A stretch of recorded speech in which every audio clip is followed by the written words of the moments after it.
Queda. Gênesis capítulo 3, versículo 15, nós já lemos, eu vou apenas repetir esse texto, porque é um texto muito importante na história da redenção, quando Deus diz ao próprio, se dirigindo a Satanás, porém inimizade entre ti e a mulher, entre a tua descendência, a descendência da serpente, e o seu descendente, no singular, este te ferirá a cabeça e tu lhe ferirás o calcanhar. Então nós vimos ontem, meus irmãos, e eu mostrei até esse gráfico para ilustrar que Deus, ele como Criador, Deus é aquele que tem o domínio. A ideia de rei de Deus é a ideia de um Deus que governa sobre todas as coisas, como aquele que cria, aquele que mantém tudo. Deus é o Criador de todas as coisas. E nós vimos que Deus, ao criar, instituiu algumas ordenanças da criação no Jardim do Éden. Desculpe, irmãos. Aqui. Nós vimos que Deus, como Criador, esse Deus que é eterno, ele então é o Criador e mantenedor de toda a sua criação. E nós vimos então que Deus, lá no Éden, e o Éden nós falamos é um protótipo desse reino, Deus estabelece as suas ordenanças da criação, que apontam para o que Deus é. Nós vimos o sábado, que aponta para Deus como Criador. Um pouco mais à frente, em Deuteronômio, Deus também vai dar uma outra razão para a guarda do sábado, a ideia de Deus como Redentor, mesmo antes da lei. Nós vimos também que Deus coloca o homem para trabalhar, a ideia de Deus como sendo mantenedor, ensina ao homem a mordomia, dependente de Deus através do seu trabalho. E nós vimos que Deus também coloca a árvore do conhecimento do bem e do mal para ensinar o homem a santidade de Deus, a viver uma vida de obediência, e isso está no centro de tudo, porque a vida no Éden, nesse reino perfeito de Deus, dependia exatamente da obediência. E também o relacionamento, a ideia de companhia, quando Deus cria o homem e depois a mulher. Então nós vimos que esse era um reino perfeito, planejado por Deus. E nós vimos então como a queda, de alguma forma, coloca como uma nuvem para que o homem então não enxergue a Deus. Essa é a nossa realidade hoje. Existe um Deus que ainda governa, que é rei, esse reino é eterno, esse Deus, o mundo ainda é governado por Deus, ele ainda é o Criador e mantenedor de todas as coisas, mas agora no meio disso existe essa ilegal dominação de Satanás, esse reino parasita. E a ideia do parasita é importante porque mostra que Satanás não criou nada, mas ele então, como reino parasita, considerando que o homem agora está morto, perdido e incapaz de ver a Deus por si mesmo, e para piorar a situação, há como uma nuvem, é o que Paulo diz, inclusive nós vimos isso, o Deus desse século, então ele cega o entendimento dos homens, e os homens não conseguem mais enxergar a esse rei. Eles estão completamente cegos, eles não veem esse rei. E nós vimos então que a aliança da graça é exatamente quando Deus então rompe, penetra essa barreira da cegueira humana, da rebelião humana, e graciosamente então promete salvação, baseado nesse texto de Gênesis capítulo 3:15, onde Deus faz a promessa de o descendente da mulher que vai esmagar a cabeça da serpente, uma clara referência ao Senhor Jesus. Mas a Bíblia também, Deus vai falar dos descendentes da serpente, que é todo homem que nasce morto em delitos e pecados. Então, a partir da queda, nós vamos ver essa antítese no mundo entre luz e trevas, uma antítese profundamente acentuada ao longo de toda a história bíblica. Então, apenas recapitulando. Então, hoje nós vamos mostrar como é que Deus, mesmo depois da queda, avança o reino de Deus. Deus ainda continua sendo o rei sobre todas as coisas. Então, hoje nós vamos abordar essa ideia do avanço do reino de Deus. Deus ainda é rei, Deus ainda governa, apesar de existir esse foco de rebelião. O reino parasita não se compara ao reino de Deus, é um reino controlado, debaixo do domínio de Deus, mas que um dia será destruído. Então, a história da redenção, nós vimos da Bíblia, é a história onde Deus, então, o homem é impedido de enxergar esse rei, mas Deus graciosamente agora faz com que o homem enxergue a esse rei. Quem é que vai enxergar esse rei? Quem vai enxergar esse rei é aquele que Deus então mostra a ele esse rei. É uma obra da graça de Deus, é uma obra da eleição de Deus, da misericórdia de Deus. Usando mais uma vez aquela imagem da nuvem, de um lado nós temos Deus e nós temos essa nuvem negra que impede o homem de olhar para cima, de enxergar Deus, ele só vê a si mesmo, e por isso que o homem é sempre centrado em si. E a salvação é quando Deus então rompe essa escuridão, e às vezes a gente está em algum lugar e a luz do sol reflete diretamente sobre nós, mesmo em um ponto negro da nuvem. E essa luz que algumas vezes reflete, esse raio solar que reflete sobre nós, não reflete sobre todos ao mesmo tempo. E aí nós vemos que é a graça de Deus, onde Deus então vai refletir graciosamente essa luz, a luz da sua misericórdia sobre alguns. Essa é uma doutrina que a Bíblia chama de eleição, predestinação. A história da Bíblia vai nos ensinar isso sempre. Então, após a queda do homem, Deus ele vai agir graciosamente, trazendo graça em meio ao juízo.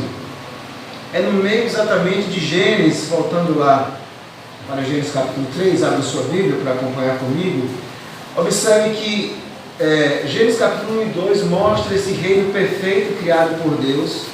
E Gênesis capítulo 3, após a queda, nós vamos observar como essas ordenanças da criação são profundamente afetadas. Então o que é que nós vemos o homem? O homem que não mais adora a Deus, que se esconde de Deus em estado de rebelião. Nós vemos agora também a ideia de harmonia entre o homem e a mulher. Nós vemos a acusação mútua de Adão e da mulher. Nós vemos em relação ao trabalho, o homem deixando de trabalhar para se esconder. Ou seja, aquele reino perfeito planejado por Deus havia agora sido manchado pelo pecado. Mas mesmo quando Deus traz juízo para Adão e Eva, há uma palavra importante, que é a palavra mitigação. O que significa isso? Mitigar é você não dar a alguém o que ele merece de pronto. Então mesmo quando Deus traz juízo para Adão e Eva, Deus ainda mitiga, Ele não traz o juízo pleno. Deus diz: você vai morrer se você comer da árvore do conhecimento do bem e do mal. Mas Deus ainda, mesmo naquele momento tão negro da história da humanidade, Deus ainda promete o Messias, um descendente da mulher. Deus fala de esperança, Deus fala de graça. E Adão percebe tudo isso.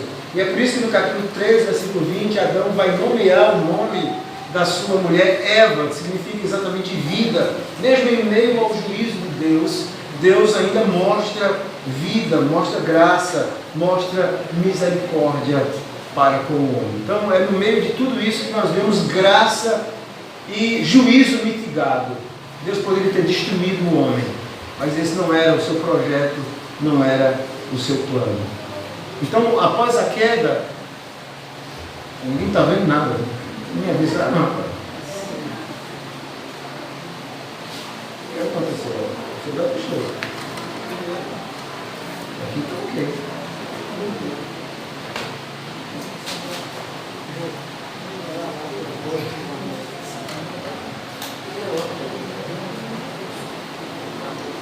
Tá ligado?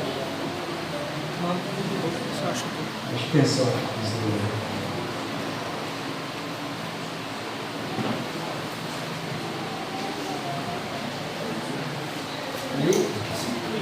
Desliga o meu computador e liga direto o data show, porque esta bateria está doendo. Desculpe, irmãos.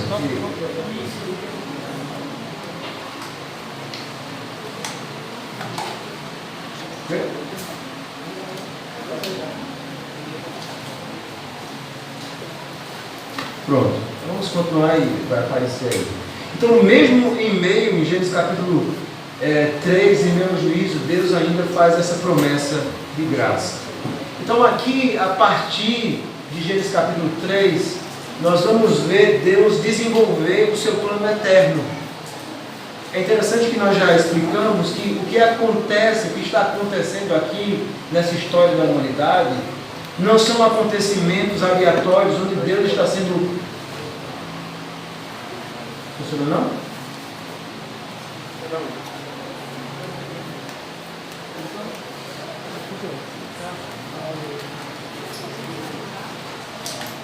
Faça do jeito que eu disse, ligue direto da cachorro. Não, é tomada.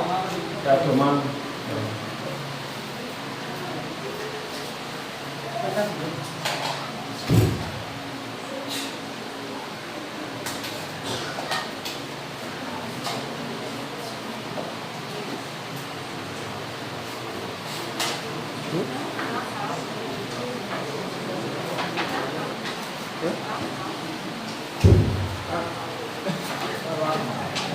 Pior que não dá conta.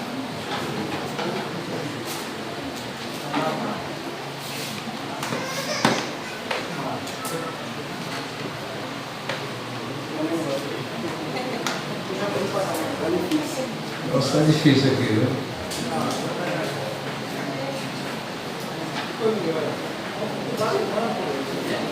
Não é isso, não é isso, não é isso. Tem um adaptador, né?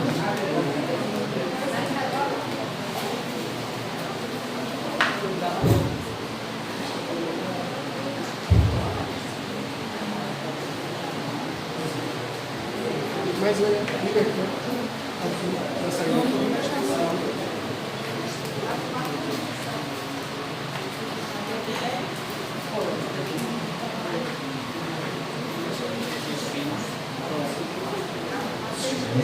Abrindo.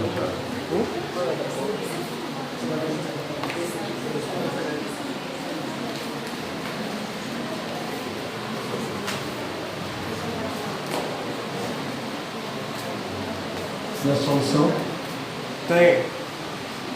Mas ainda vai vir.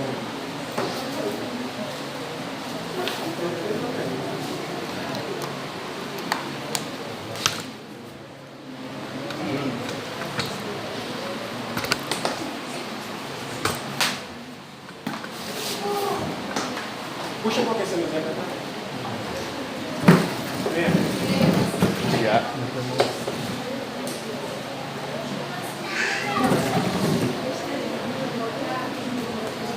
Ligou? Ligou.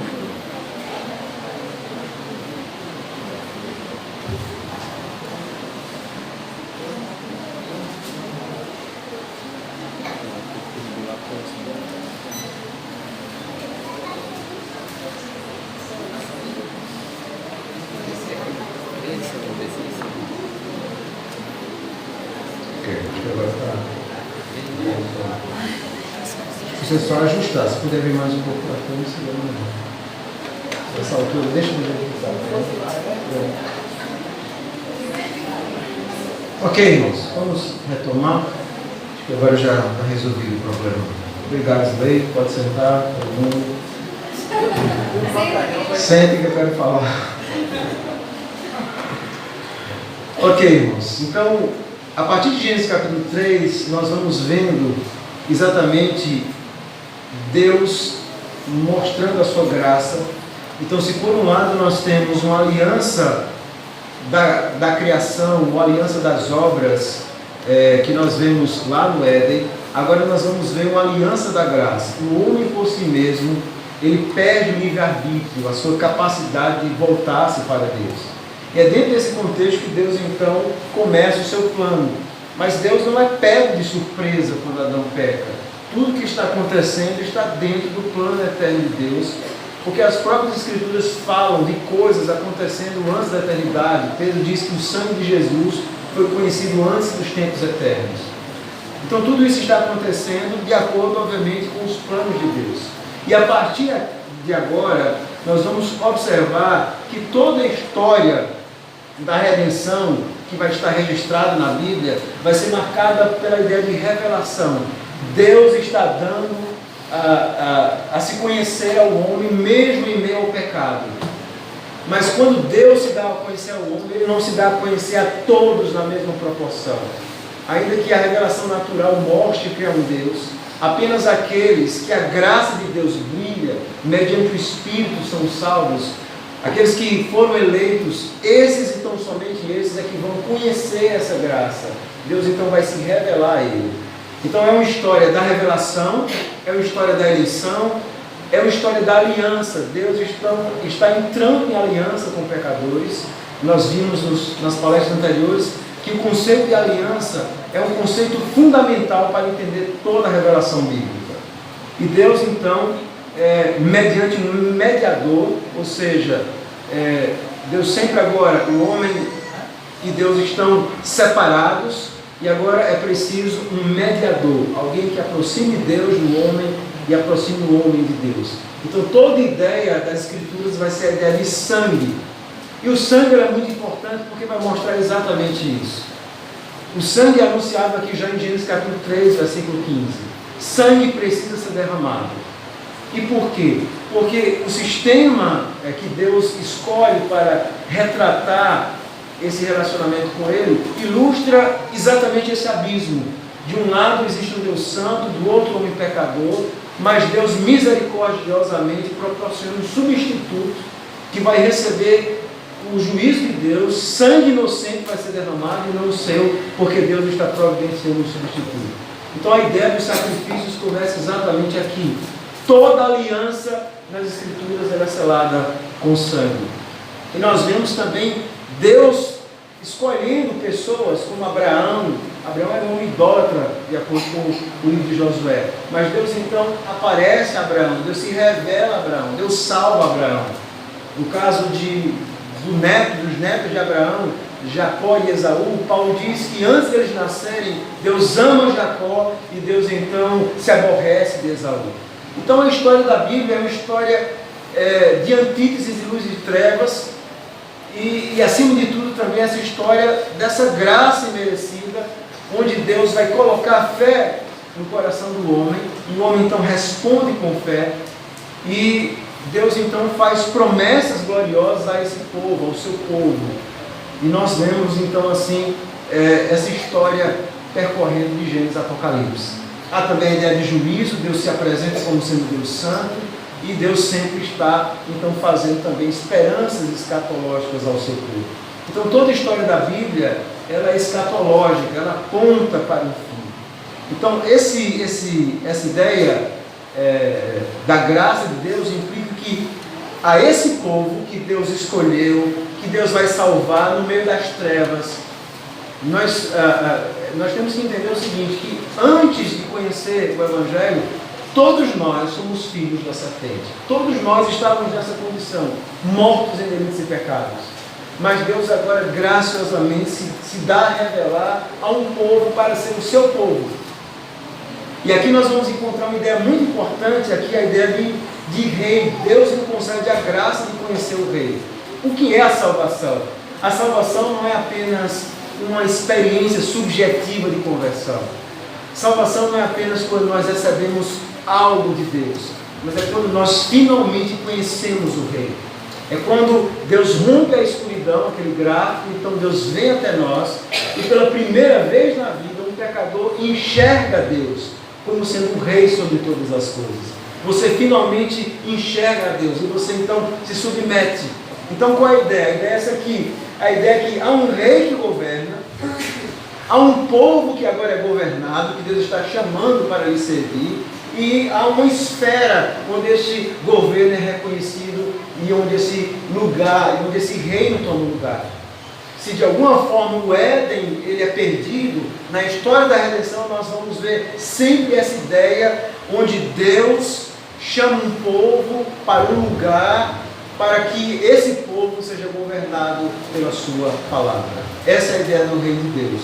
Isso nos faz lembrar desse gráfico aqui que eu já apresentei nas palestras anteriores, desse Deus. O que é o reino de Deus? O reino de Deus é exatamente isso. É um rei que governa, essa é a ideia. Há um Deus que governa, ele governa sobre todas as coisas, é verdade. Mas agora, de forma especial, ele vai salvar um povo para ter um governo sobre eles, para desfazer os efeitos da queda e de tudo aquilo que aconteceu no Éden. É isso que Deus está fazendo. O Éden foi perdido, e é por isso que a Bíblia começa falando do Éden, da árvore da vida, em Gênesis capítulo 2, e vai terminar falando do novo céu e nova terra, da árvore da vida, em Apocalipse capítulo 22. Essa é uma história gloriosa da redenção. Então a ideia de um rei que governa, a ideia de um povo que é governado e uma esfera onde esse governo é reconhecido. Deus está governando o seu povo como? Pela sua palavra. Então vamos repetir o que é o reino de Deus, é o quê? Um rei que governa, um povo que é governado e uma esfera onde esse governo é reconhecido pela sua palavra. É por isso que o reino de Deus implica o quê?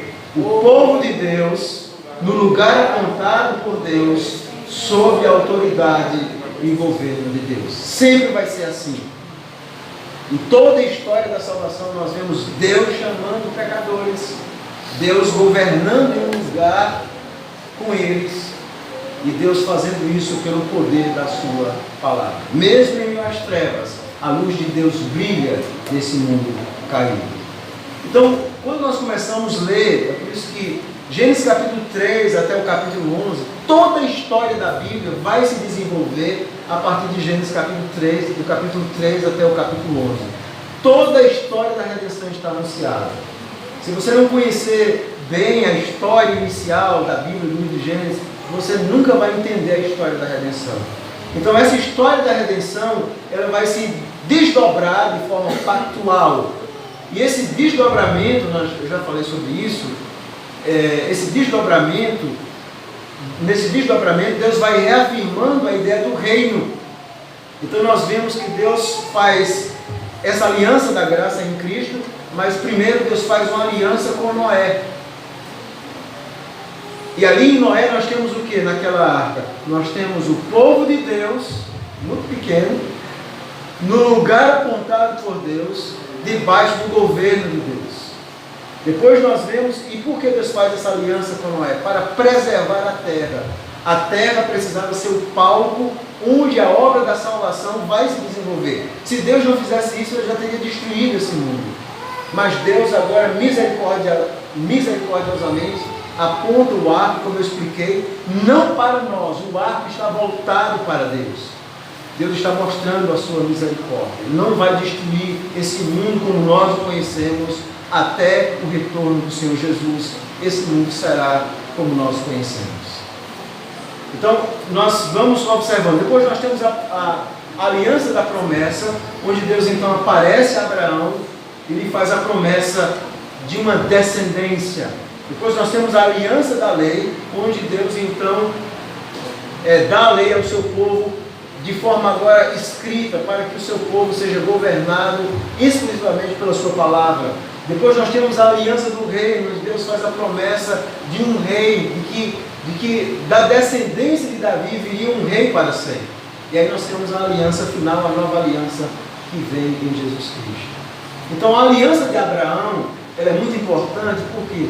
Porque a aliança de Abraão trará os elementos que vão desdobrar toda a história da redenção. O que é que Deus promete a Abraão? Seus descendentes serão uma grande nação. Uma grande nação. Ou seja, Deus promete o que a Abraão? Um povo. O povo de Deus. Deus também diz que eles vão possuir uma terra prometida. Deus está falando em quê? Em um lugar. E Deus também fala que os seus descendentes serão um povo dirigido pela palavra de Deus, ou seja, um governo divino. E aqui nós vemos exatamente que, de alguma forma, Deus está reproduzindo a ideia do reino lá no Éden. No Éden nós tínhamos Adão e Eva, o povo de Deus, no lugar apontado por Deus, governado por Deus. Depois da queda nós temos esse reino parasita que impede o homem de ver Deus, mesmo Deus sendo rei. Mas Deus agora, pela sua aliança da graça, primeiro preservando a terra através de Noé, mas agora através de Abraão, Deus vai desenvolver esse plano salvador. A ideia de um povo de Deus, num lugar apontado de Deus, debaixo da autoridade de Deus. É por isso que você vai ver na Bíblia a ideia da terra. Por que a terra? O que é que tem uma terra? O que é que Israel tem de especial? Nada. Em si nada. Israel é o protótipo do Éden, do plano glorioso de Deus. É por isso que toda a história vai girar em torno da terra e vai culminar no Antigo Testamento com a ideia de novos céus e nova terra. Então, durante todo esse relacionamento, toda essa história da redenção, o conceito de aliança, ele é fundamental. E eu quero que você grave bem o que é uma aliança. O que é uma aliança? Uma aliança é um relacionamento selado com sangue, soberanamente administrado. Vamos lembrar? Um relacionamento selado com sangue, soberanamente administrado. E eu poderia até acrescentar, um relacionamento iniciado por Deus. O homem não consegue mais ver o reino. Ninguém consegue. O homem, naturalmente, quando ele peca, ele e a sua descendência, ele sempre vai tentar destronar Deus. Ele vai tentar ver toda a realidade a partir dele mesmo. Mas agora, através da aliança da graça, Deus inicia um relacionamento com pecadores. E é Deus que toma a iniciativa, porque o homem não pode fazer isso. E Deus então sela esse relacionamento com sangue. Sangue é derramado, para que o homem entenda o que é que está acontecendo ali, a santidade de Deus, a sua justiça recaindo sobre o pecado e a justificação pela fé no substituto. Mas esse relacionamento é soberanamente administrado. O que é que significa? É Deus que vai dizer os termos da aliança. É o rei que vai dizer. Não somos nós que dizemos a Deus como é que nós vamos nos relacionar com Ele, como é que vai ser a nossa vida. Não. Essa é uma aliança soberanamente administrada por Deus. Então nós vimos naquele gráfico, deixa eu repetir aqui, aquele gráfico inicial, nós vimos que toda a história da humanidade, você vai ter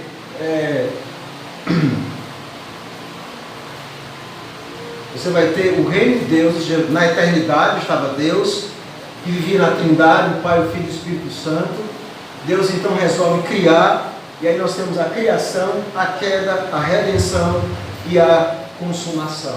É através desses 4 elementos que toda a história da humanidade está sendo dirigida por Deus. E obviamente quando Jesus voltar, haverá novos céus e nova terra, uma nova humanidade, um novo mundo, não mais como esse que nós conhecemos. Mas essa história da redenção, só relembrando, existe a aliança da graça, da criação, aliás, ou das obras lá no Éden, a queda. Depois nós temos a aliança da graça. E aí nós temos o desdobrar. A aliança da preservação, Deus preserva a terra. A aliança da promessa, Deus promete a terra. A aliança da lei, Moisés, Deus dá a lei, todas seladas com sangue. E a aliança do reino, Deus faz a promessa de um descendente de Davi que seria rei sobre tudo. E aí nós temos a nova aliança em Cristo, ok? Que está dentro já e do ainda não. Então é dentro dessa forma que nós temos que enxergar a Bíblia. Quando você está lendo a Bíblia, você precisa ter, de alguma forma, esse gráfico na sua cabeça, na sua mente, tá bom? Então deixa eu voltar aqui para onde nós ficamos. Então, o que é uma aliança? É um relacionamento iniciado por Deus. Vou até acrescentar aqui.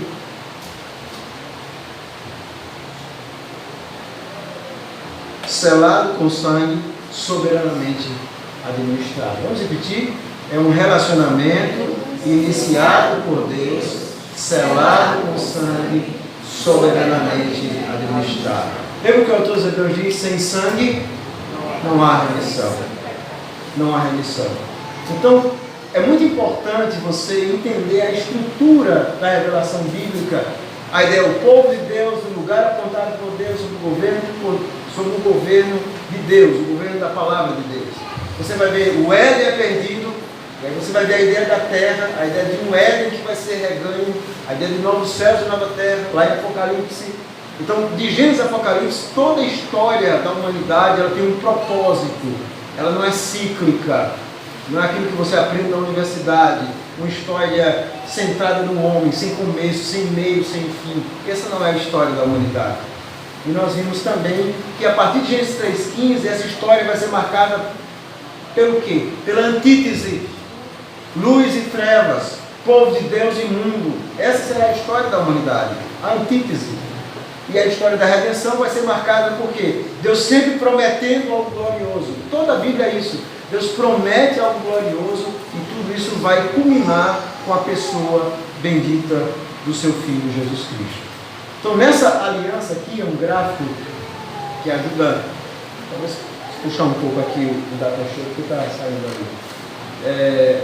Nós vamos ver primeiro a aliança da criação, lá com Adão, onde existe promessa e responsabilidade, toda aliança, todo relacionamento que Deus inicia com o pecador, obviamente com Adão que não era pecador, mas mesmo assim implicava em promessa e responsabilidade. Então no Jardim do Éden nós temos as ordenanças da criação e Deus é que é a obediência. Qual era o sinal, o símbolo dessa promessa? O que é que lembrava a Adão disso? A árvore da vida e a árvore do conhecimento do bem e do mal. Ele nunca deveria esquecer isso. Depois nós temos a aliança da preservação, onde Deus preserva a terra, onde Deus dá condições para que a terra não seja destruída pela sua justiça até o retorno de Cristo. Deus precisa preservar o palco onde a história vai se desenvolver. E qual é o símbolo disso? É o arco-íris. Todas as vezes que nós vemos o arco-íris, nós nos lembramos dessa promessa de Deus. O arco não está apontado para nós. O arco está apontado para o próprio Deus. Então Deus vai preservar. Então não tenha medo de... Qual é o nome daquele... Kim Jong-un, né? Kim Jong-un, sul-coreano. Norte-coreano, né? Tem crente que é desesperado, né? Vai acabar o mundo, a bomba atômica. Esse mundo não vai ser destruído. Obviamente podem ocorrer grandes catástrofes. Mas essa ordem, como nós conhecemos, ela terá o seu fim no retorno de Cristo. É importante. Por quê? Porque Deus prometeu isso. Preservar a terra. E aí nós temos a promessa de Abraão. Qual a promessa? Uma terra prometida. A promessa, a ideia de peregrinação. E qual era o símbolo dessa aliança? A circuncisão. Alguém para fazer parte desse povo de Deus precisava ser circuncidado. E por que circuncidado? Porque sangue precisa sempre ser derramado. Essa era a atestação mais clara de que aquele povo era um povo que foi separado por Deus. Depois nós temos a aliança da lei com Moisés. E nessa aliança da lei, primeiro o povo vai entrar na terra, Deus vai cumprir a sua promessa, o povo entra na terra, há essa promessa de descanso, o povo vai entrar, Deus vai dar descanso a Israel, e nós temos a ideia do êxodo, que vai ter um papel muito importante na história bíblica, e nós chegamos então, qual é o símbolo dessa aliança com Moisés? Nós temos as tábuas da lei, nós temos os distintivos pactuais, as festas, o tabernáculo, o templo, os sacerdotes, os sacrifícios, tudo aquilo apontava que Israel era totalmente diferente das outras nações. Só eles tinham um rei no meio. É interessante a ideia do tabernáculo, porque quando você vê o tabernáculo, Deus posiciona geograficamente todas as tribos, mas no meio está o rei, o tabernáculo, a nuvem. Deus está guiando o seu povo. E aí nós temos a aliança do reino com Davi, ou seja, a ideia de um reino perpétuo, onde da tribo de Judá haveria de vir o Messias, aquele que ia ter governo sobre tudo. E qual o símbolo? A coroa, a linhagem real, uma linhagem eterna. E aí nós temos a nova aliança em Cristo, que é a aliança da consumação. Todas essas promessas, elas são concretizadas. E quando Jesus vem, nós experimentamos já essas promessas, essas realidades, mas existem coisas ainda futuras, gloriosas, que aguardam por nós. Então nós temos que entender a Bíblia dessa forma. Então quando você estiver lendo o Antigo Testamento, como é que você lê o Antigo Testamento? Dessa forma. Quando você está lendo Gênesis capítulo 1 e 2, você vai entender a aliança da criação. Depois você tem a queda. E aí Deus faz a aliança da preservação. E por que ele está em um patamar um pouco diferente das demais? Porque a aliança da preservação tem a ver muito mais com a terra em si, do que com a aliança que tinha a ver com promessas salvadoras em si. Mas Deus faz essa aliança, e Noé e os seus filhos então começam a servir a Deus. E Deus então faz a aliança da promessa. Deus então promete a Abraão uma terra. Deus então faz a aliança da lei A Moisés, ele dá uma lei, nós temos a aliança do reino com Davi. Então, quando você estiver lendo a Bíblia, se pergunte, esse livro da Bíblia está aonde dentro dessa história da redenção? É assim que nós lemos o Antigo Testamento. Se nós não entendemos isso, dificilmente nós vamos compreender a história da redenção. E o Novo Testamento? No Novo Testamento nós temos a nova aliança em Cristo. E o que é Jesus? O singular descendente de Abraão. Paulo vai dizer isso em Gálatas. Paulo diz que ele é o descendente.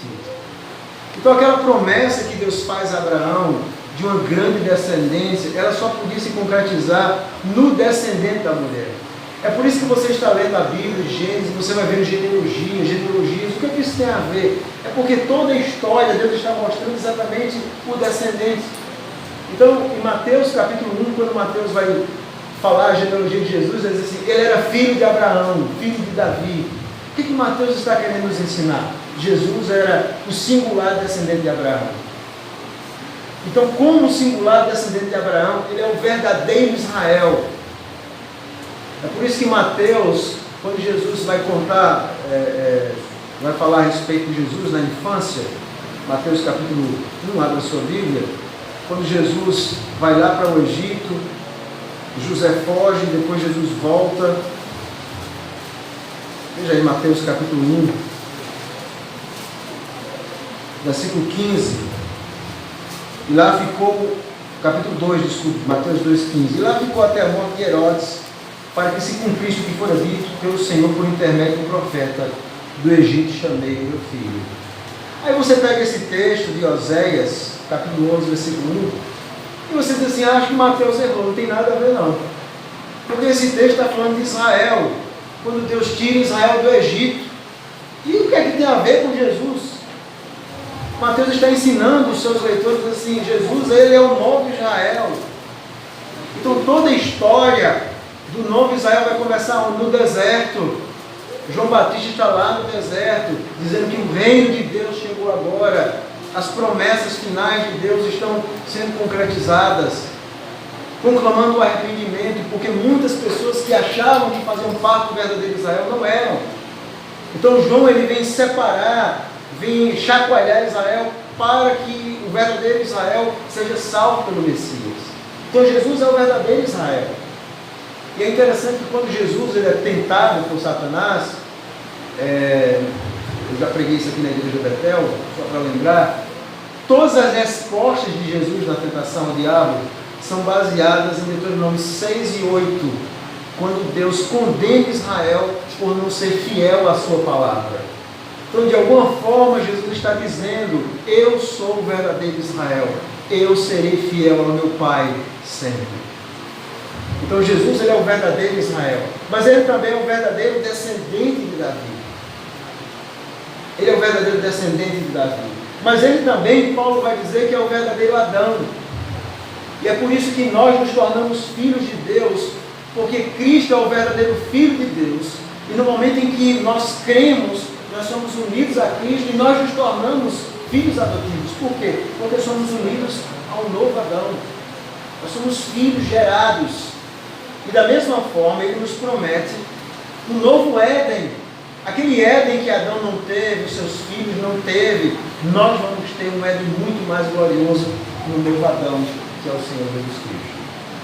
O que é que vocês percebem quando vocês olham os dois gráficos? Os dois gráficos, o anterior do Antigo Testamento e esse do Novo Testamento. O que é que vocês percebem? É uma pergunta.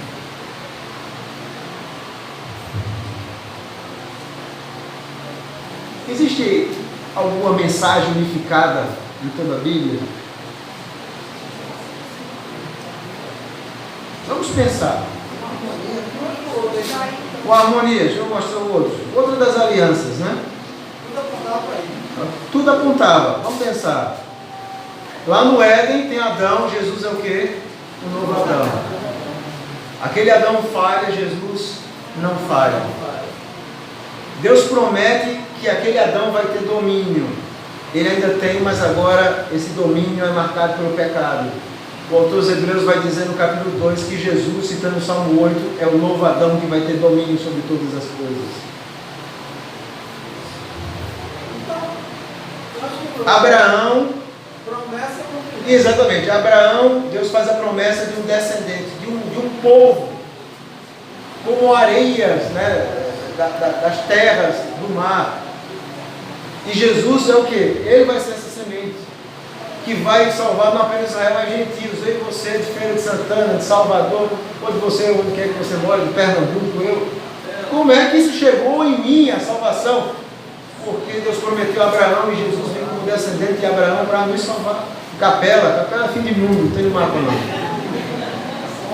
Ok? Ó, ele não olhou para mim, ele não chamou. Brincadeira. Capela é o centro gravitacional do universo. Capela.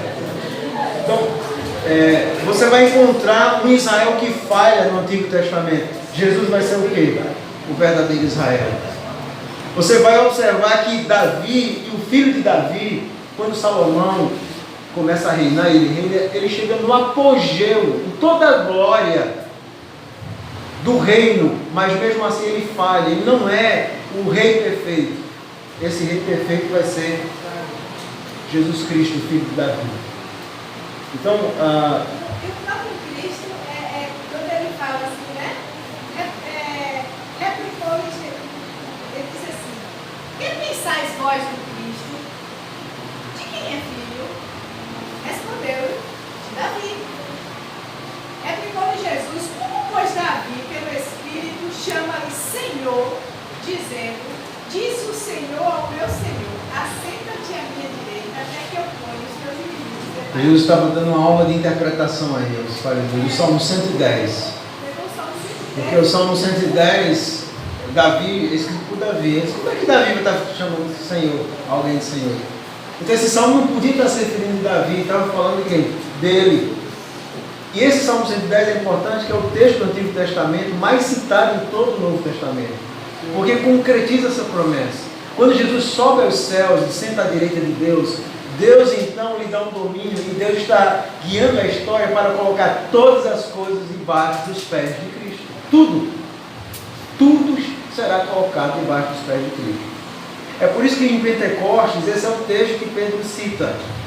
Quando o Espírito Santo desce, e ele diz assim, o que é que está acontecendo? E Pedro explica, ele diz assim, isso é o Salmo 110, a promessa. Ou seja, quando o Espírito vem, Pedro está explicando que a obra do Espírito consiste em subjugar pecadores para que se dobrem diante desse rei, mas ao mesmo tempo vai trazer juízo, e um dia, mesmo os ímpios vão se dobrar diante desse rei.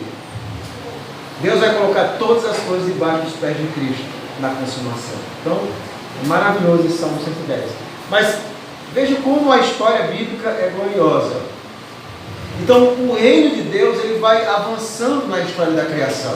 Essa ideia do reino de Deus é o quê? Um povo de Deus, um lugar de Deus, governado, né, de acordo com o governo de Deus. Então, lá no Éden você tem o quê? Adão e Eva. Qual o lugar de Deus? O jardim. E esse governo de Deus era feito como? Através da palavra, pelas ordenanças da criação. Deus faz uma aliança da criação. Deus nunca se relaciona sem ser através de uma aliança, porque a aliança representa o que Deus intrinsecamente é, um ser que tem comunhão dele mesmo, o Pai, o Filho e o Espírito Santo. Aí você tem Israel, você tem Abraão, Israel sobre Moisés, Israel sobre a monarquia, e você vai ter o quê? Qual é esse lugar?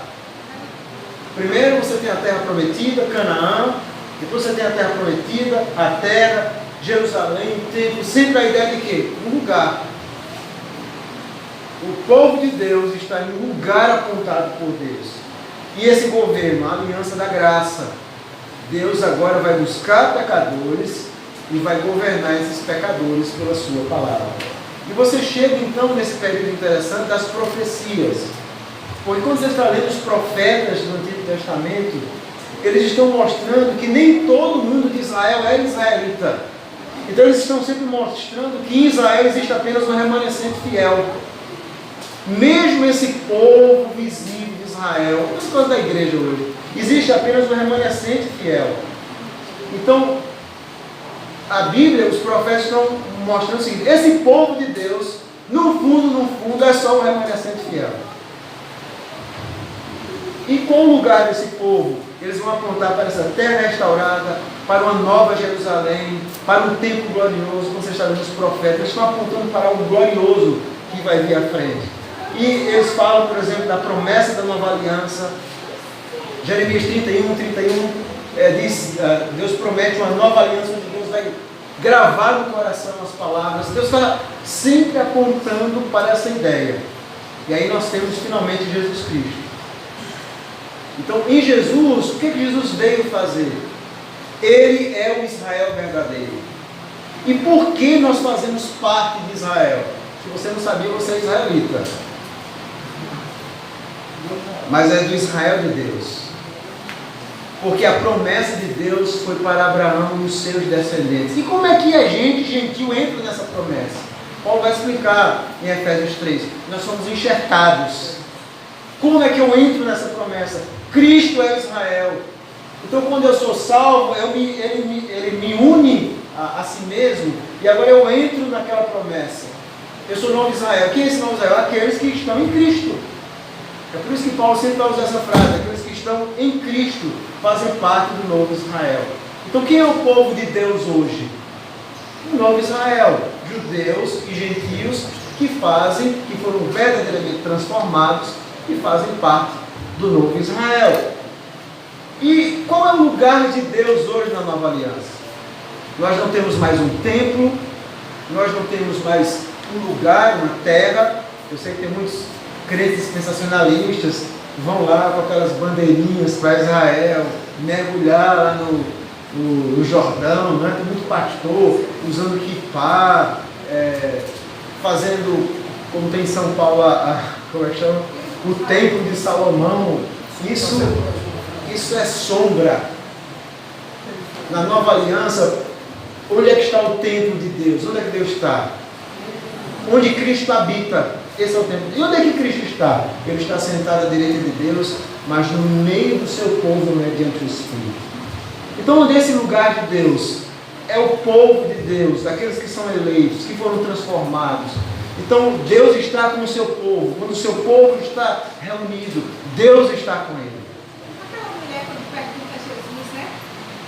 A samaritana, onde é o lugar certo? Onde se deve adorar? Exatamente. É uma pergunta interessante. Porque Jesus E ela diz assim, ela diz que ia ser completamente diferente. Primeiro, Jesus disse que ela estava errada, que ela adorava o que não conhecia, nem sabia. A adoração, ela é prescrita por Deus, que é uma dificuldade que muitos crentes têm, né? Eu lembro que uma pessoa uma vez, o ano passado, veio uma pessoa aqui e ela participou do culto aqui na igreja. Hoje a gente não está tendo um culto formal, a gente está tendo um momento devocional, mas ela participou do culto mesmo.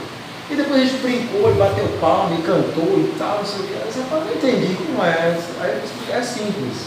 É que ali no culto é regulado. Nós não fazemos o que nós queremos. É por isso que nós no culto não dançamos, não batemos palmas.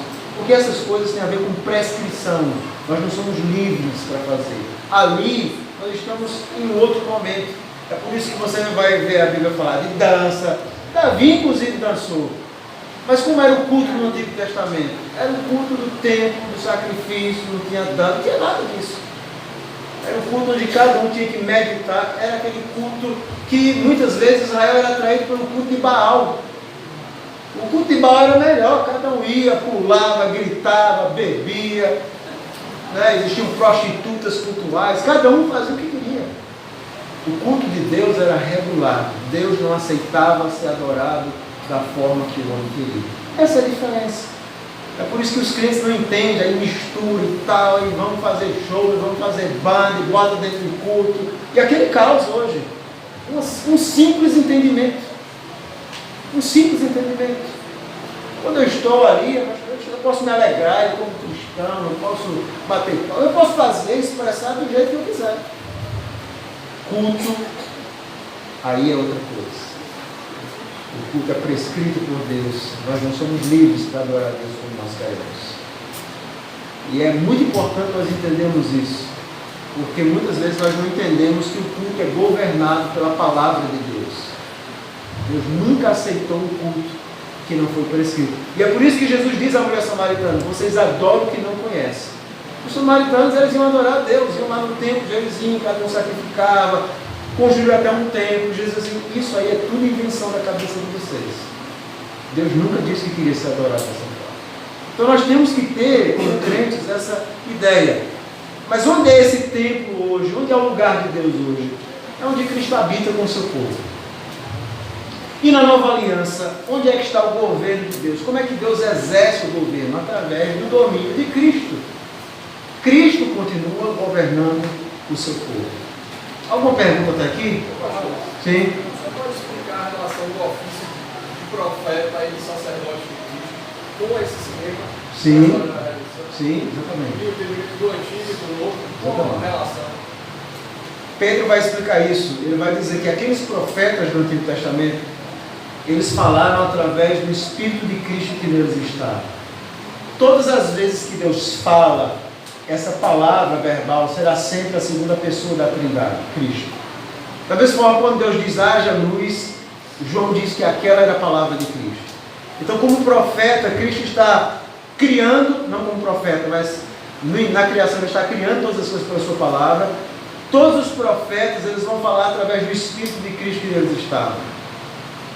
Então, todos aqueles profetas do Antigo Testamento, toda a mensagem do Antigo Testamento é, em última instância, uma palavra profeta de Cristo. Então, aqueles profetas falam no Espírito de Cristo. E quando Jesus vem, aí vem, como Hebreus capítulo 1, versículo 2 diz, que Deus falou de muitas formas, de muitas maneiras. Nos últimos dias Ele nos fala pelo Filho. Quando Jesus vem, aí vem o profeta final. Por isso nós não temos mais profetas hoje. Enquanto sacerdote, a mesma ideia, de sacrifícios, de morte, de sumo sacerdote. Jesus, aqueles sacrifícios, o autor dos Hebreus vai dizer no capítulo 10, eles só tinham eficácia para Deus, porque Deus não enxergava o sacrifício em si, ele via a sombra da realidade que era Cristo. Por isso que Deus recebia aquele sacrifício. Aquilo era sombra, apontava para Jesus como sumo sacerdote. E a ideia do governo tem a ver de que aqueles reis representavam Cristo. Cristo era o rei. Então a ideia é de que o rei deveria zelar para aplicar a justiça de forma perfeita, salvaguardar a aplicação da palavra de Deus. Porque no geral a maioria dos reis de Israel falham. E Jesus, quando vem, então ele é esse rei que governa, que dirige o seu povo, que ensina, que instrui, que reinterpreta a lei. Talvez seja isso que confundisse a cabeça dos israelitas, porque ele achou que era um rei militar. Um rei militar, é verdade. Jesus, ele foi rejeitado pelos judeus por duas razões, grave bem isso. Primeiro, porque ele era grande demais para o que os judeus esperavam. Eles esperavam um Messias, mas um homem. Jesus faz afirmações que o judeu claramente entendia que eram afirmações divinas. Ele se declara o filho do homem, lá em Daniel, que era o ideal lá de Daniel. Jesus perdoa pecados de alguém, isso na cabeça de um judeu, isso é uma loucura. Quem pode perdoar pecados senão Deus? Jesus era grande demais para o que eles imaginavam. Ele faz afirmações grandes demais, divinas a respeito dele. Mas ao mesmo tempo Jesus era pequeno demais para o que eles esperavam. Eles queriam um general que fosse lutar, liderá-los contra os romanos. E Jesus vem falando de um reino diferente. Um reino que transforma o coração do homem, que ensina o homem a orar pelos que perseguem, andar a segunda milha, que é uma linguagem bem conhecida dentro dos romanos. Então, lavando os pés, falando de humildade, eles não querem isso não. O rei na época, os reis na época, eram aquelas pompas todas, né? No geral, sim. Formando, Sim. tudo diferente. E Jesus vem em toda a sua simplicidade e humildade. Então, Então, o que eu gosto de fazer é o seguinte: Abraão, sim. ele foi chamado de hebreu. Israel, era ter mais a partir de Jacó. A resposta está aqui. Ok? Então vamos lá. É no meio dessa antítese, Gênesis 3,15 vai falar dessa antítese, que nós vamos vendo a história avançando.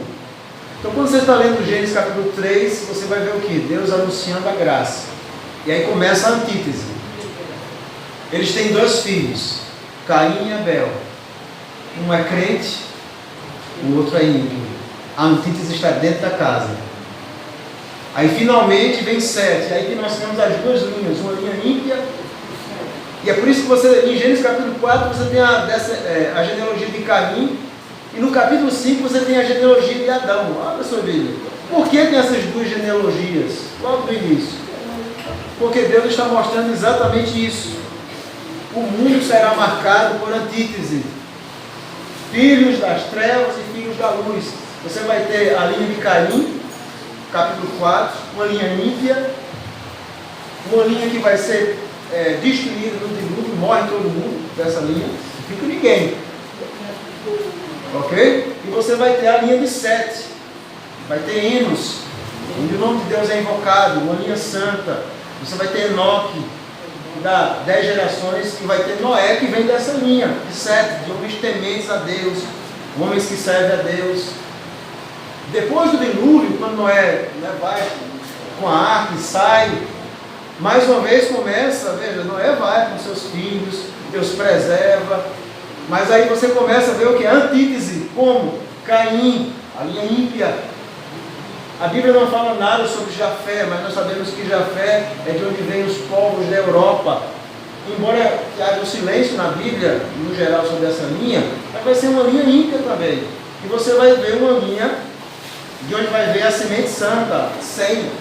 Não é que todo mundo de Sem era crente nessa linhagem, mas é de onde Deus vai escolhendo um povo. Então você vai chegar exatamente em Sem, vai chegar em Abraão. De alguma forma Deus vai preservando a sua aliança. E aí de Abraão você vai ver Isaac. E de Isaac, mais uma vez, nós vemos que a antítese, Esaú e Jacó. Jacó que depois vai ser chamado de Israel, a linha ímpia e a linha santa. Então, a partir de Gênesis, você vai vendo exatamente isso. O rei chamando pecadores através da aliança da graça. E no momento, como é que essa antítese surge? Porque no momento que Deus salva um pecador, já surge a antítese. Jesus ensina isso, interessante. Ele diz assim: os inimigos do homem são da sua própria casa. No momento em que você se converte, você é uma pessoa descrente. Quem não nasceu em um lar evangélico? Ali está a antítese. E mesmo quando você cria os seus filhos nos caminhos do Senhor, você pode viver antítese na sua casa. Um filho crente e o outro não. Caminhos diferentes. Então, é muito interessante a história da humanidade. A casa de Davi. A história da humanidade todinha. Olha esse gráfico aqui. Ó. Gênesis 3,15, você tem o reino de Deus. E você tem esse reino parasita, que é o diabo, os seus anjos, mas que é controlado. Por isso que eu coloquei ali pequenininho. Ele não tem autonomia, ele está debaixo. É um foco de rebelião.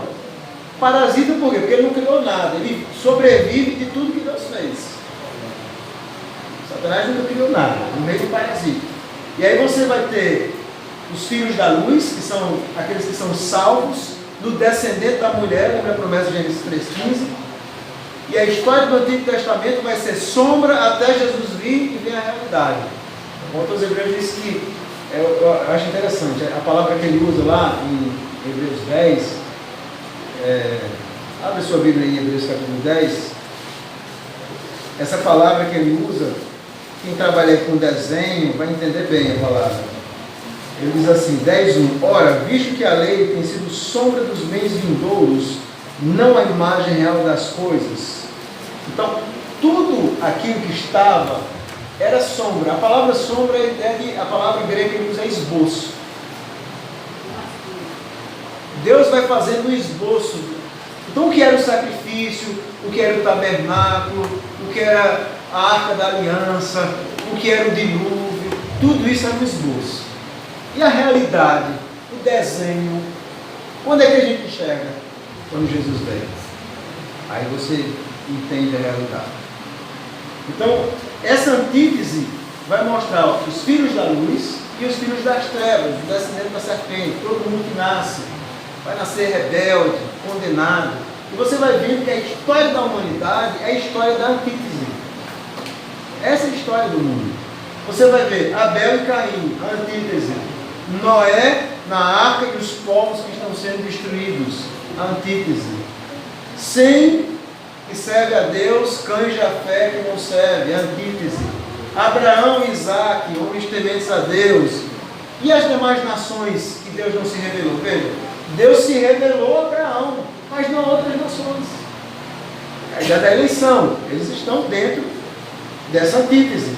Jacó, que depois vai ser chamado de Israel, e Esaú, a antítese. A nação de Israel e o Egito e os demais povos, a antítese. E dentro de Israel vai ter o Israel fiel e o Israel infiel, a antítese. Quando Jesus vem, você vai ter o novo Israel em Cristo, Deus e gentios, e o mundo, os povos, a antítese. E dentro da igreja tem antítese? Antítese, claro que tem. Crentes e ímpios, joio e trigo. Antítese. E quando é que vai acabar essa antítese no mundo? Quando o Senhor Jesus voltar. Deus vai estabelecer um reino absoluto. Novos céus e nova terra onde habita a justiça. Aí não haverá mais antítese. Então, essa é a história da humanidade. Deus governando sobre todas as coisas. Deixa eu mostrar aquele outro gráfico para finalizar e fazer algumas aplicações finais. Esse gráfico aqui também que eu mostrei nos estudos anteriores é interessante. Então você vai ter... nada a ver. Nada a ver. Você tem o padrão do Éden, o padrão do reino que é estabelecido no Éden. Você tem a queda. E aí você tem a promessa do rei, o descendente da mulher em Gênesis 3,15. A ideia da antítese. Esse reino é preparado lá com Noé, a ideia da aliança, da preservação. O reino é prometido, a ideia da terra. O reino é demonstrado, a lei, Moisés. O reino é prenunciado com Davi e Salomão. E quando Jesus vem, o reino é chegado. E quando Jesus voltar, o reino é consumado. Essa é toda a história da Bíblia dentro do arcabouço do reino de Deus. Então, quais são as aplicações que a gente pode fazer? Vou tentar ser rápido aqui nessas aplicações. Primeiro, nós temos que entender Deus e o seu plano. Nós temos que ter muito cuidado quando nós vamos falar da história e quando nós ouvimos os nossos filhos estudando sobre a história, porque eles estão aprendendo através de um viés completamente humanista. E nós precisamos ensinar aos nossos filhos que o plano de Deus, a história aponta para o reinado de Deus. E mesmo em meio a antítese e rebelião, Deus ainda governa sobre todas as coisas. Deus é o Senhor de tudo. E Ele faz isso pelo poder da sua palavra. Então você precisa ensinar ao seu filho que a história não está desgovernada. Nós temos que aprender isso para nós mesmos. Nem a nossa vida está desgovernada. Tudo está debaixo do controle do Rei. Outra aplicação importante é que nós vivemos, irmãos, em um mundo dividido. Jesus disse: o mundo me odiou e vai odiar vocês. Então, nesse mundo dividido, o que é que nós fazemos? Nos escondemos embaixo da cama? Não. Nós proclamamos a mensagem do Rei. E quem é que vai ouvir? Aqueles que Deus chamou. Como chamou Abraão, que era ímpio, como chamou você. Então a igreja não se acovarda diante do mundo, da antítese. A igreja prega. A igreja proclama o Evangelho, fala para os pecadores. Alguns vão rir de você, sim, mas Deus, pela sua misericórdia, pode salvar alguns através da igreja e de você, como instrumento do Senhor. Somos chamados então a viver a mensagem do reino. Eu e você, nós temos um compromisso, irmãos. Esse reino tem uma palavra, ele tem mandamentos, nós não podemos viver como nós queremos. Terceiro, nós temos que estar dispostos a sofrer pelo reino. Nós somos bem-aventurados. Se você for pregar o Evangelho e às vezes em um debate dizer que você pensa diferente, as pessoas acharem que você é um maluco, que você está fora do seu tempo, antiquado pela sua forma de falar, às vezes até de se vestir, o que importa? O que importa é você agradar o seu rei. Não seguir muitas vezes os padrões pecaminosos desse mundo. Segundo, nós precisamos nos alegrar com as bênçãos do Rei, com a sua palavra, com a ceia, com o culto. A vida cristã precisa ser também marcada pela alegria, como Paulo diz: alegrai-vos do Senhor. Outra vez digo: alegrai-vos. há esperanças gloriosas que ainda aguardam pelo povo de Deus. E qual deve ser a atitude para com o mundo? O povo de Deus está no mundo, mas não vive de acordo com os valores do mundo. Ou seja, eu estudo, eu aprendo história, estudo sobre, leio vários autores, eu aprendo muita coisa a respeito, porque mesmo através de ímpios, eles não perdem de forma total a imagem e semelhança de Deus, ainda que tenha sido manchada. O homem ainda é extremamente inteligente, eu aprendo até com ímpios, que criam computadores, criam iPads, nós usufruímos de algumas coisas. Mas eu sei que os meus valores e o meu pensamento é diferente deles. Isso é muito importante para nós sabermos que nós temos uma identidade. Nós somos um povo que submete ao rei. E é por isso que vocês, crianças, vocês são diferentes, sabiam disso? Vocês são muito diferentes dos colegas de vocês. Por que vocês são diferentes? Porque vocês têm um rei que vocês servem. E esse rei é Jesus Cristo. E é por isso que quando o pai de vocês diz alguma coisa, não faça isso, e diz a palavra de Deus, e cita a palavra de Deus, vocês têm que ouvir não como o pai de vocês, mas como ele sendo instrumento do rei. Quando o pastor abre e prega a Bíblia, ele também está sendo instrumento do rei. Quando você procura um pastor, ele abre a Bíblia e instrui você, ele está sendo instrumento do rei. E o que é que você faz quando você escuta o rei? Você se submete a Deus. Você segue a Deus. Então essa deve ser a nossa atitude. Outro ponto importante é que a história tem um glorioso propósito. Paulo vai ensinar isso em Efésios. Qual foi o grande plano de Deus? Às vezes a gente pergunta, por que Deus fez desse jeito, né? Paulo vai nos revelar isso. O plano de Deus, desde o início, era revelar a si mesmo e a sua glória na face de Cristo. Era Deus e o seu povo. Na verdade, a igreja, aos olhos do mundo, não é nada. Mas aos olhos de Deus, o mundo é coadjuvante da igreja. Então, aos olhos do mundo, não é nada. Esse foi o grande plano de Deus. Viver com o seu povo para sempre. A história tem um propósito, irmãos. Cristo é o ponto focal dessa história e das Escrituras. E a última aplicação, nós precisamos aprender a ter vidas teocêntricas, só lhe deu glória. Deus precisa ser o centro de tudo. Então, nós temos que evitar, primeiro, o mundanismo, que é quando o mundo começa a nos influenciar, nós começamos a falar, a pensar, a vestir, a agir como o mundo. Aquilo que o mundo oferece, talvez não sirva para nós. Por que nós somos antiquados? Não, porque nós somos crentes, só isso. Simples assim. Temos que evitar dos mundanos. Mas, por outro lado, tem um perigo, que é o reducionismo isolacionista. A igreja não pode ser um gueto. Nós somos chamados para transformar a cultura, para dominar, para aproveitar as coisas boas que Deus nos dá. Por exemplo, foi um dos descendentes de Caim que criou a música. Necessariamente não. E isso foi usado exatamente como uma forma gloriosa de louvar a Deus, de cantar, de louvar através de forma cantada. Então nós temos que ter cuidado de não sermos reducionistas, isolacionistas. Às vezes vivemos como guetos, sem observarmos o mundo que está à nossa volta, e coisas boas que Deus nos dá e que nós podemos aproveitar, desde que não fira os princípios da palavra de Deus. E devemos ter também o perigo do otimismo exagerado. Há uma corrente reformada chamada de neocalvinismo, o Shalom, que ele diz o seguinte, que a igreja ela precisa influenciar o mundo. E é verdade, a igreja precisa ser luz. Mas eles defendem um ativismo tão atuante que há uma esperança que realmente, através da nossa influência na política, na educação, nós possamos de alguma forma mudar o mundo. E o mundo não vai ser mudado dessa forma. O mundo vai ser mudado pela pregação do Evangelho. O mundo vai ser mudado dessa forma. É o Evangelho que muda as pessoas. Então nós temos que ter cuidado com esse otimismo exagerado e antibíblico.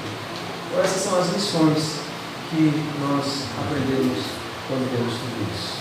Perguntas? E pastor, o calor desse eu perdi até a pior parte é essa aqui, né? Vocês vendo beber essa água aqui. parte mais difícil do estudo. Alguém tem alguma pergunta? Algo a acrescentar? Então vamos orar finalizando.